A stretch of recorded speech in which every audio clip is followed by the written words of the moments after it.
What is going on, you guys, and welcome back to my Madden 15 Ultimate Team Series. And as is tradition, we are going to go ahead, open up some packs. Oops, with the quick sell right there. As you guys know, currently I have a lot of holes on my roster. I'm praying I get a quarterback. Okay, not Stephen Morris, but I'm praying I get a quarterback or an elite or something. And right here, we get Robert Griffin III, whose overall went down considerably from last year. I believe he was an 84 last year. He was also my quarterback in MUT last year as well.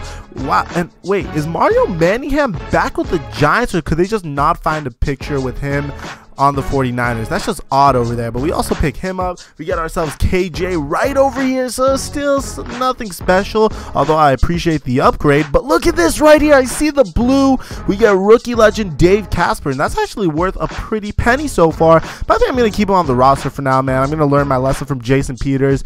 That's just to show my record, you guys. You already know I love confirming my record with you guys, making sure, you know, I'm not pulling off any sneaky stuff. And here we go. Let's get our fourth game under the way. So you see we start this game off with a handoff to Fred Jackson. RG3 is standing in the pocket, and you could see that Jamie Collins is able to sack him easily.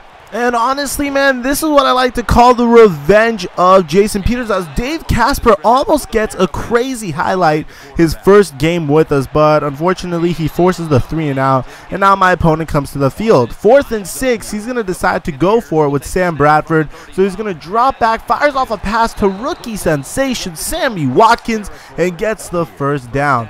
And honestly, man, so far right now what he's doing, my defense is starting to come alive. It's starting to not come alive, rather unravel, because he's able to pick up my team apart from passing it. And what's frustrating is my cornerbacks and DBs are my strength.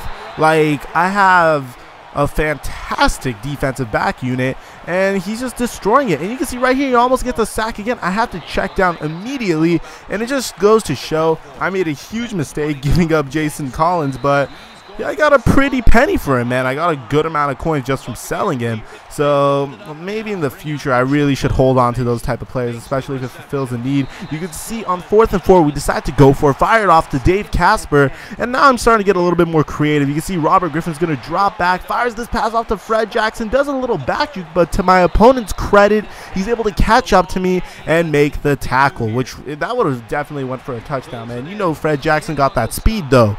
So Dave Casper is able to get that reception right there. We're moving the chains. We're looking good. We're getting the screen pass to Fred Jackson, and I have my eye on the clock, man. I want to make sure I milk this baby down, because we don't want him to have time to score another touchdown right before the half ends, because he's going to get the ball back as well, because I started this game off with the ball. So you can see we're milking the clock.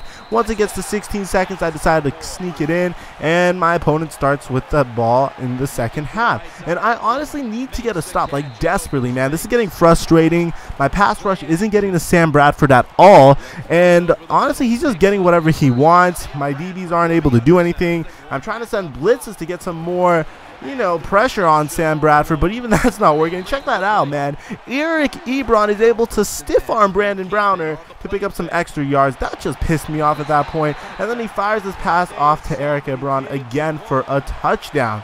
So he goes up by a touchdown. I am down, and I need to come back. We fire this off to our brand new wide receiver weapon, Mario Manningham, and then RG3 drops back, and you can see again the pocket collapses. There's really nothing I could do. My left tackle was a 56 overall for this, man. I had no idea what I was expecting, but Fred Jackson, baby, this dude has my back. The 22 on his chest means something, especially if you're a Dallas Cowboy, man.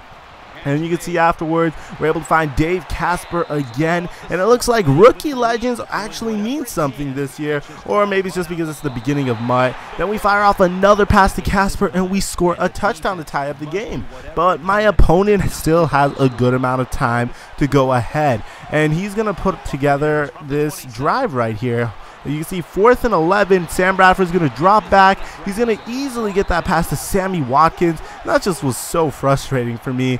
So Sam Bradford drops back, and check this out, man. Brandon Browner had another interception in his hands, but he dropped it again. So check this out. Again, to Brandon Browner, another dropped interception, 4th and 10. Hopefully I could stop him, but no, I guess 4th down isn't my thing. He's running a play that's just beating me every time. And every single time he's throwing these passes and making it, I just can't help but think how much Brandon Browner really screwed me on this one, man. He's deep into field goal range, and I gotta give a shout out to my opponent, man. He has a great football IQ, because instead of just running it in for a touchdown, he's just milking clock, milking a ton of clock, kicks this field goal, goes up by 3 points, and I have like 5 seconds to, well, rather 1 second to get one more Hail Mary into the end zone, and RG3 is going to launch this one, and Brandon Lloyd isn't going to be able to come up with it. So we go ahead, we lose this game by 3, which puts me at a 2-2 record this year in MUT, which is not something I'm really proud of, considering how last year was substantially higher, but of course, it's the beginning of the year. Hopefully we can do better. I decided to upgrade my defense, man, and I decided to start doing that by going out and placing a bid on Dante Whitner. I believe this card was worth 15k coins at the time, so I was like, yeah, who knows, it could be a snipe. I need a strong safety, so that definitely does improve our run defense. Then, of course, I decided to go ahead and open some packs. So hopefully we get something nice, and we get Tyler Patman. So call me a terrible Dallas Cowboys fan. This is a Team of the Week card, but I have no idea who that is. Maybe it's because I was not following preseason at all whatsoever, but I'm still thankful for the upgrade, and I am definitely going to be playing that card. So we get Kyle Wilson as well. We get a Cowboys stadium. We don't get really much in this pack except Dennis Dixon. I had no idea he was still in the NFL, man. So we continue to open these packs. Devontae Holloman, bro, I'm sorry about your career. That's just terrible. We're going to go ahead, get James Carpenter. That's still not really anything special. Andy Reid, give me something nice. Give me another legend. Nothing on this pack either. So here's another thing I decided to do. I need to upgrade my offensive line. So I sold Jason Peters for like 15k coins. I got Ryan Clady for about 9k. So I'm really happy with how I decided to go about this. I still made a good amount of coins to upgrade other areas. This is how my lineup currently looks like. Sure, it's not much, but for the first season, I'm sure it'll get the job done. So without further ado, you guys, we're 2-2 in the season. So let's get on to our next game. My opponent has Ben Roethlisberger as his quarterback, and my main man bonus card, Richard Sherman, is going to come out right of the gate and make this interception. So I'm feeling really confident, really comfortable at this point. My main man, Richard Sherman, man. I was really happy about that. But Robert Griffin III is going to come out here, and he's obviously going to start this off with a handoff to Fred Jackson. And Fred Jackson, this card has been very clutch for me. Personally, I really say if you guys need a card, a running back, a reliable running back for cheap, be sure to pick up that card, man. And then, of course, RG3 is able to make some plays down the field. Then we hand it off to our fullback, and we're on the board already. So check this out. Big Ben Roethlisberger is going to come back. He's going to fire off a pass to his wide receiver. That's the first completion he's made this game. So Big Ben dropping back, firing off yet another pass. You can see Casey Hayward's there for the stop. And 4th and 7, he decides to go for it. Big Ben is dropping back, but Dante Whitner already making an appearance and a defensive stop. So here comes RG3 and co. right here trying to make another play. Go ahead, take the lead. So here we go.